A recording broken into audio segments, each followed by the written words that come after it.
ನವ ವಿವಾಹಿತೆಯ breakup ಕಹಾನಿಗೆ twist ಸಿಗ್ತಾ ಇದೆ. ಗಂಡನ ವಿರುದ್ಧ ಜಾತಿ ನಿಂದನೆ, ಅಫೇರ್ ಆರೋಪವನ್ನ ಮಾಡಲಾಗ್ತಾ ಇದೆ. ಆನೇಕಲ್ನ ಬನಹಳ್ಳಿಯಲ್ಲಿ ನವ ದಂಪತಿ ಗಲಾಟೆ. ನವ ವಿವಾಹಿತೆಯ ಬ್ರೇಕಪ್ ಕಹಾನಿಗೆ ಟ್ವಿಸ್ಟ್ ಇದು. ಗಂಡನ ವಿರುದ್ಧ ಜಾತಿ ನಿಂದನೆ, ಅಫೇರ್ ಆರೋಪವನ್ನ ಮಾಡಲಾಗ್ತಾ ಇದೆ. ಆನೇಕಲ್ನ ಬನಹಳ್ಳಿಯಲ್ಲಿ ನವ ದಂಪತಿ ಗಲಾಟೆಯನ್ನ ಮಾಡ್ಕೊಂಡಿದ್ರು. 2 ತಿಂಗಳ ಹಿಂದೆ ಮದುವೆ ಆಗಿದ್ದಂಥ ಅಂಬರೀಷ್ ಮತ್ತು ನಂದಿನಿ 2 ತಿಂಗಳ ಹಿಂದಷ್ಟೇ ಮದುವೆ ಆಗಿದ್ರು. ಪತ್ನಿ ಮತ್ತು ಮನೆಯವರ ವಿರುದ್ಧ ದೂರು ಕೊಟ್ಟಿದ್ದ ಅಂಬರೀಷ್. ಪತ್ನಿ ಹಾಗೂ ಮನೆಯವರ ವಿರುದ್ಧ ದೂರನ್ನ ಕೊಟ್ಟಿದ್ರು ಅಂಬರೀಷ್. ಪತ್ನಿ ಮನೆಯವರಿಂದ ಹಲ್ಲೆ ಅಂತ ದೂರನ್ನ ಕೊಡಲಾಗಿತ್ತು. ಆದರೆ ಗಂಡನ ವಿರುದ್ಧ ಜಾತಿ ನಿಂದನೆ, ಅಫೈರ್ ಆರೋಪವನ್ನು ಈಗ ಹೆಂಡತಿ ಮನೆ ಕಡೆಯವರು ಮಾಡ್ತಾ ಇದ್ದಾರೆ. ಮದುವೆಗೆ ಮುನ್ನ, ಮದುವೆ ನಂತರವೂ ಕೂಡ ಅಫೇರ್ ಇದೆ. ಮದುವೆಗೂ ಮುನ್ನನೂ ಕೂಡ ಇತ್ತು, ಮದುವೆ ನಂತರವೂ ಕೂಡ ಅಫೇರ್ ಇದೆ ಅಂತ ಆರೋಪ ಇವರು. ಪತ್ನಿಯ ಸೀರೆ ಪ್ರೇಯಸಿಗೆ ಗಿಫ್ಟ್ ಕೊಟ್ಟಿದ್ದನಂತೆ ಅಂಬರೀಷ್ ಅಂತ ಆರೋಪವನ್ನೇ ಮಾಡ್ತಾ ಇದ್ದಾರೆ ಹೆಂಡತಿ ಮನೆ ಕಡೆಯವರು. ಮಗನಿಗೆ ತಾಯಿಯ ಸಪೋರ್ಟ್ ಅಂತ ನಂದಿನಿಯ ಆರೋಪ. ಪ್ರಶ್ನಿಸಿದ್ದಕ್ಕೆ ಜಾತಿ ನಿಂದನೆ ಮಾಡಿದ್ದಾನಂತೆ.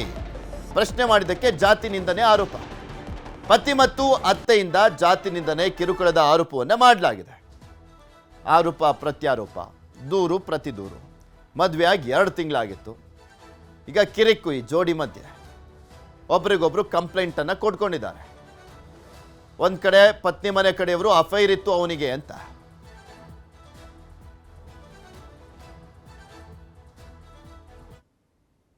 ಅಮ್ಮ ಹತ್ರ ಬಂದು ಮಾತುಕತೆ ಮಾತಾಡಿದ್ದಾರೆ ಸರ್. ಮಾತುಕತೆ ಮಾತಾಡಿ ನನಗೆ ಮದುವೆ ಮಾಡಿಸಿದ್ದಾರೆ ಸರ್.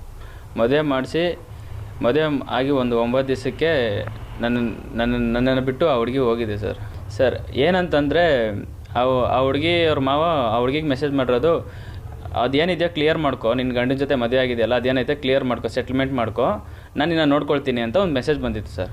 ಆ ಮೆಸೇಜ್ಗೆ ನಾನು ಕೇಳಿದೆ, ಏನಕ್ಕೆ ಈ ಥರ ಮೆಸೇಜ್ ಮಾಡಿದ್ದಾರೆ ನಿಮ್ಮ ಮಾವ ಅಂತ ಕೇಳಿದ್ದಕ್ಕೆ ಜಗಳ ಮಾಡಿದ್ರು ಸರ್. ಜಗಳ ಮಾಡಿ ಅವ್ರ ಅಪ್ಪ ಅಮ್ಮನ ಕರೆಸ್ಕೊಂಡು ಇಲ್ಲಿ ನನ್ನನ್ನು ಬೈದು, ಅವಶ್ಯ ಪದಗಳಿಂದ ಬೈದು ನಮ್ಮ ಮನೆಯಿಂದ ಹೊರಟೋದ್ರು ಸರ್.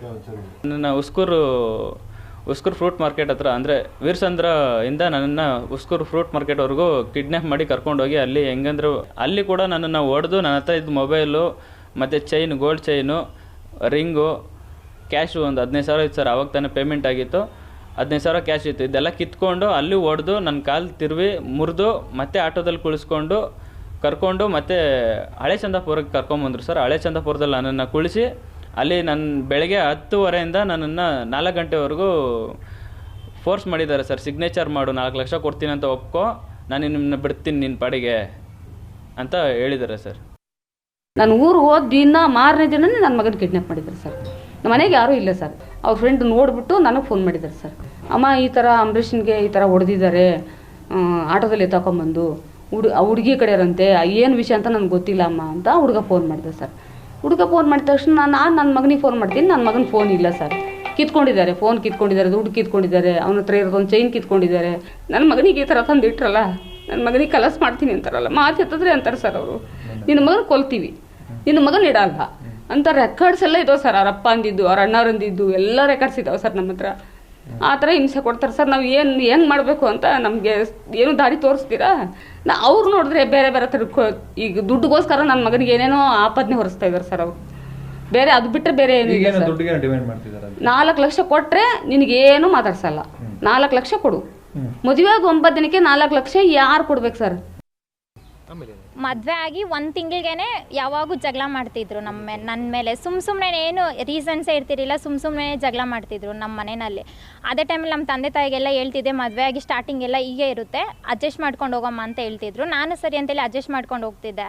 ಬಟ್ ಡೈಲಿ ಕುಡ್ಕೊಬಂದು ನಮ್ಮ ಅತ್ತೆ ಮತ್ತು ಅವ್ರ ತಂಗಿ ಮತ್ತು ನನ್ನ ಗಂಡ 3 ಜನನೂ ಟಾರ್ಚರ್ ಇಡ್ತಿದ್ರು ಸರ್. ನನಗೆ ಕುಡ್ಬಿಟ್ಟು ಬಂದುಬಿಟ್ಟು ಹೊಡಿತಿದ್ರು ಸರ್ ಅವ್ರು ನನಗೆ. ಯಾವಾಗೂ ಟಾರ್ಚರ್ ಕೊಡ್ತಿದ್ರು. ನಮ್ಮ ಅಪ್ಪ ಅಮ್ಮ ಜೊತೆಲಿ ಮಾತಾಡೋಕ್ಕೆ ಬಿಡ್ತಿರಲಿಲ್ಲ, ನಮ್ಮ ಅಣ್ಣ ಜೊತೆಲಿ ಮಾತಾಡೋಕ್ಕೆ ಬಿಡ್ತಿರಲಿಲ್ಲ. ಅವ್ರು ಯಾರಾದರೂ ಫೋನ್ ಮಾಡಿದ್ರೆ ಫೋನ್ ಕಟ್ ಮಾಡ್ತಿದ್ರು. ಏನಕ್ಕೆ ಮಾತಾಡ್ತೀವಿ ಅವ್ರ ಜೊತೆಲಿ ನೀನು, ಅವ್ರ ಜೊತೆಲೆಲ್ಲ ಮಾತಾಡಬೇಡ, ಅವ್ರ ಜೊತೆಲೆಲ್ಲ ಹೋಗಬೇಡ ಅಂತ ಹೇಳ್ತಿದ್ರು. ಸರಿ ಅಂತೇಳಿ ನಾನು ಇವ್ರ ಮನೆಯಲ್ಲೇ ಇರ್ತಿದ್ದೆ, ಹೋಗ್ತಿರ್ಲಿಲ್ಲ ಅವ್ರ ಮನೆಗೆ ಕೂಡ. ಮತ್ತು ಸುಮ್ಮನೆ ಏನಾದರೂ ಏನೂ ಇರೋದಿಲ್ಲ ಸರ್ ರೀಸನ್ನು. ಸುಮ್ಮನೆ ನಮ್ಮ ಅತ್ತೆ ಮತ್ತು ನನ್ನ ಗಂಡ ಇಬ್ಬರು ಹೊಡಿತಿದ್ರು. ಇದ್ರ ಬಗ್ಗೆ ಇನ್ನಷ್ಟು ಮಾಹಿತಿಯನ್ನು ಕೊಡ್ತಾ ಹೋಗ್ತಾರೆ ನಮ್ಮ ಆನೇಕಲ್ನ ಪ್ರತಿನಿಧಿ ಚಂದ್ರಪ್ಪ. ದೂರವಾಣಿ ಸಂಪರ್ಕದಲ್ಲಿ ಜಾಯ್ನ್ ಆಗಿದ್ದಾರೆ. ಚಂದ್ರಪ್ಪ, ಇಲ್ಲಿ ದೂರು ಪ್ರತಿದೂರು 2 ಕೂಡ ದಾಖಲಾಗಿದೆ. ಅಸಲಿಯಾಗಿ ಏನಾಗಿರುವಂಥದ್ದಂತೆ? ಇಬ್ಬರು ಏನಾದರೂ ಪ್ರೂಫ್ಗಳನ್ನು ಕೊಟ್ಟಿದ್ದಾರಾ ಅವರವರ ಆರೋಪಗಳಿಗೆ?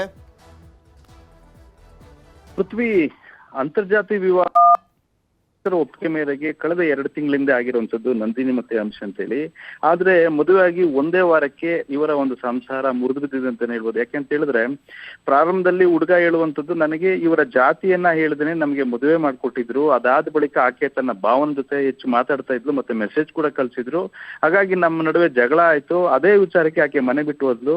ಅದಾದ ಬಳಿಕ ಹುಡುಗಿ ಕಡೆಯವರು ನನ್ನನ್ನ ಕಿಡ್ನಾಪ್ ಮಾಡಿ ಹಲ್ಲೆ ಮಾಡಿ ಸುಮಾರು 4 ಲಕ್ಷಕ್ಕೆ ಬೇಡಿಕೆ ಇಟ್ಟಿದ್ರು. ಈ ಸಂಬಂಧಪಟ್ಟಾಗೆ ನನಗೆ ಕಾಲ್ ಕೂಡ ಮುರಿದಿದ್ದಾರೆ ಅಂತೇಳಿ ಸೂರ್ಯನಗರ ಪೊಲೀಸ್ ಠಾಣೆಯಲ್ಲಿ ಪ್ರಕರಣ ದಾಖಲಿಸಿದ್ರು. ಇನ್ನೊಂದು ವರ್ಷ ಏನಂತ ಹೇಳಿದ್ರೆ, ಈಗೇನು ನನ್ಗೆ ಏನು ಇವು ತೊಂದರೆ ಕೊಟ್ಟಿದ್ದಾರೆ, ಹಲ್ಲೆ ಮಾಡಿದ್ದಾರೆ, ಅಥವಾ ನನಗೆ ಜಾತಿ ಹೇಳದೇನೆ ಮದುವೆ ಮಾಡ್ಕೊಟ್ರು ಅಂತೇಳಿ ಆರೋಪ ಮಾಡಿದಂತ ಯುವಕನ ಬಗ್ಗೆ ಆ ಯುವತಿ ಕೂಡ ಏನು ನವವಿವಾಹಿತೆ ನಂದಿನಿ ಕೂಡ ಒಂದಷ್ಟು ಆರೋಪ ಮಾಡ್ತಾಳೆ. ಜೊತೆಗೆ ಒಂದಷ್ಟು ಡಾಕ್ಯುಮೆಂಟ್ ಅನ್ನ ಕೊಡ್ತಾಳೆ. ಏನು ಅಂತಂದ್ರೆ, ಈತ ಮದುವೆಗೆ ಮೊದಲು ಒಬ್ಬ ಯುವತಿ ಜೊತೆ ಅಫೇರ್ ಇಟ್ಕೊಂಡಿದ್ದ ಅಥವಾ ಲವಿ ಡಬಿ ಇತ್ತು, ಅದನ್ನ ನನಗೆ ವಿಚಾರ ತಿಳಿಸ್ತೆ ಮದುವೆ ಮಾಡ್ಕೊಂಡ. ಜೊತೆಗೆ ಮದುವೆ ಆದ ಬಳಿಕವೂ ಕೂಡ ಮತ್ತೊಬ್ಬ ಯುವತಿ ಜೊತೆ ಈತ ಲವಿ ಡಬಿ ಇತ್ತು. ಆ ಫೋಟೋಸ್ ಕೂಡ ನೀವು ನೋಡ್ಬೋದು, ನಮಗೆ ಕೊಟ್ಟಿದ್ದಾರೆ. ಜೊತೆಗೆ ಈತ ಮದುವೆ ಇವರ ಪ್ರಾರಂಭದಲ್ಲಿ ಎಂಗೇಜ್ಮೆಂಟ್ ಸಂದರ್ಭದಲ್ಲಿ ನಂದಿನಿ ಧರಿಸಿದಂತ ಸೀರೆಯನ್ನು ಕೂಡ ಏನು ಅಂಬರೀಷ್ ಅವರ ತಾಯಿನೇ ಅದನ್ನ ಐರನ್ ಮಾಡಿ ತಗೊಂಡೋಗಿ ಪ್ರೇಯಸಿಗೆ ಕೊಟ್ಟು ಬಾ ಅಂತೇಳಿ ಕೊಟ್ಟಿದ್ದಾಳೆ. ಅಂತಂದ್ರೆ ಒಟ್ಟಾರೆಯಾಗಿ ಇವರು ನಮ್ಗೆ ಮೋಸ ಮಾಡಬೇಕು ಅನ್ನೋ ಒಂದು ಉದ್ದೇಶದಿಂದಲೇ ಈ ರೀತಿ ಮದುವೆ ಮಾಡ್ಕೊಂಡಿದ್ದಾರೆ. ಜೊತೆಗೆ ಈತ ಶೋಕಿಲಾಲ ಇದ್ದಾನೆ, ಸಖತ್ ಹುಡುಗಿ ಜೊತೆ ಇವನ್ಗೆ ಅಫೇರ್ ಇದೆ. ಇದನ್ನ ಪ್ರಶ್ನೆ ಮಾಡಿದಕ್ಕೆ ನನ್ ಮೇಲೆ ಆರೋಪ ಮಾಡ್ತಾನೆ. ಮತ್ತೆ ಯುವತಿಯ ಭಾವ ಏನೋ ಮೆಸೇಜ್ ಕಳಿಸಿದೆ ಅಂತ ಹೇಳ್ತಾನೆ. ಅದೇನಂತಂದ್ರೆ, ಈತ ಪ್ರಾರಂಭದಲ್ಲಿ ಭಾವನ ಕಡೆಯಿಂದ 10,000 ರೂಪಾಯಿ ಹಣವನ್ನ ಸಾಲವಾಗಿ ಪಡೆದುಕೊಂಡಿರ್ತಾನೆ. ಆ ಹಣವನ್ನ ಕೇಳಿದ ಸಂದರ್ಭದಲ್ಲಿ ಈತ ಅವರ ನಂಬರ್ ಅನ್ನ ಬ್ಲಾಕ್ ಲಿಸ್ಟ್ ಹಾಕ್ತಾನೆ.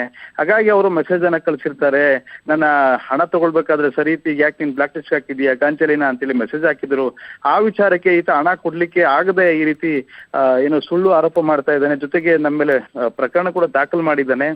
ಯುವತಿಯರು ಕೂಡ ಜಾತಿ ನಿಂದನೆ ಮಾಡಿದ್ದಾರೆ ಅಂತ ಒಂದು ಆಡಿಯೋ ಕ್ಲಿಪ್ ಕೂಡ ಕೊಟ್ಟಿದ್ದಾರೆ. ಜೊತೆಗೆ ಮೆಸೇಜ್ ಕೂಡ ಮಾಡಿರುವಂತದ್ದು ಕೊಟ್ಟಿದ್ದಾರೆ. ಒಟ್ಟಾರೆಯಾಗಿ ಬದುಕಿ ಬಾದಂತ ಯುವ ಜೋಡಿ ಮನೆಯವರ ಪ್ರತಿಷ್ಠೆ ಅಥವಾ ಇವರ ನಡುವೆ ಇರ್ತಕ್ಕಂತ ಮಿಸ್ಅಂಡರ್ಸ್ಟ್ಯಾಂಡಿಂಗ್ ಗೊತ್ತಿಲ್ಲ. ಇವತ್ತು ಪೊಲೀಸ್ ಠಾಣೆ ಮೆಟ್ಲೇರಿದೆ.